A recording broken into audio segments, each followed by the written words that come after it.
Hey guys, welcome back to my channel, I Love You Packages, where I share with you all things to help improve your marriage and my marriage too. And in today's video, I will be sharing 7 things to keep in mind when considering a divorce, okay? Yes, of course, some divorces need to take place, in my opinion. But in my opinion, it'll always be tough, a very tough decision to make. I do believe that most people divorce before they should, and that there should definitely be some counseling, right? Therapy sessions before you decide to end it all. And you should definitely give it 100% to work on your marriage before you actually call it quits. But I just wanted to share some things to keep in mind when considering a divorce, in my opinion. Of course, I'm not an expert, but I do talk to a lot of people that has had a divorce. And so I just wanted to share some things. And number one is, if you're not in an abusive relationship, you should try to work it out, right? The grass is not always greener on the other side. So if you're not in an abusive relationship, I can't talk, try to work it out, because it's not always butterflies on the other side. It's kind of difficult to start over sometimes, but to each his own.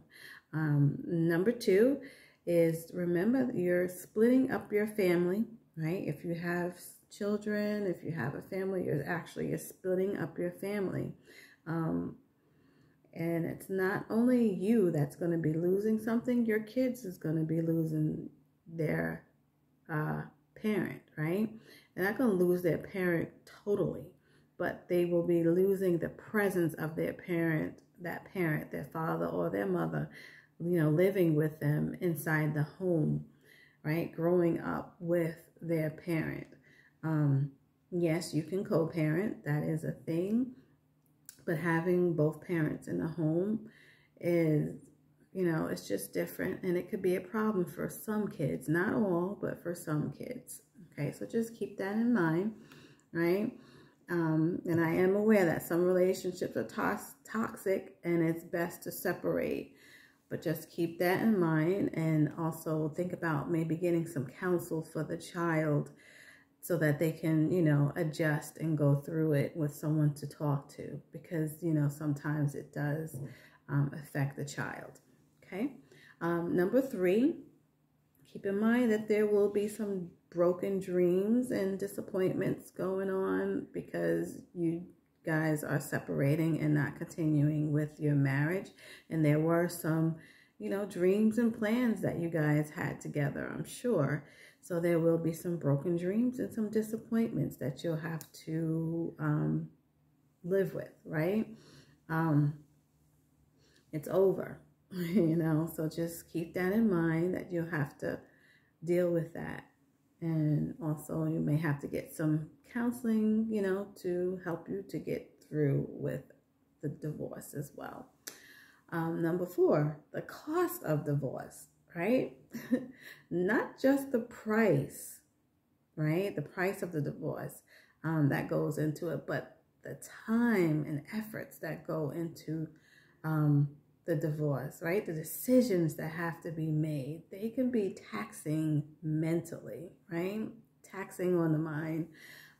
So the cost, not just the price of the divorce, but the time and the efforts that go into, all the decisions that go into a divorce can be taxing on the mind mentally, okay? And number 5, mental distress, right?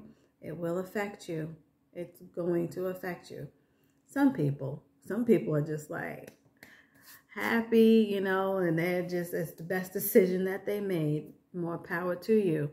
But some people, it can cause some mental distress, and you may feel like you failed, but it's a choice that you've made, and then you just have to, of course, deal with that decision that you made. And number 6, there could be a grieving process, right? No one has died or anything, but you can grieve the loss of your spouse, that connection, and just the fact of always having that person with you, because you were married, right? And you were connected to each other. So there could be a grieving process that you have to deal with. Number 7, money may affect you. If you were a stay-at-home parent, you're going to, your life is interrupted and you have to make some drastic changes to make ends meet now, right? You lost an entire income, right? And if you were an at-home mom, now you have to go out there now and find work. And also you may have your children still. So that's something to think about, right? That loss of income, and now you having to find a job that can help you to be able to take care of your family by yourself, okay? And what was it? That's it. Okay, no, and number 8 is having to entrust other people with your children if you still have small children, right? If you were an at-home mom and you took care of your kids and that worked out for you well, so if you still have small kids, now you have to entrust other people with your children. They have to now adjust to leaving the home throughout the day while you go to work, right? And to take care of the family.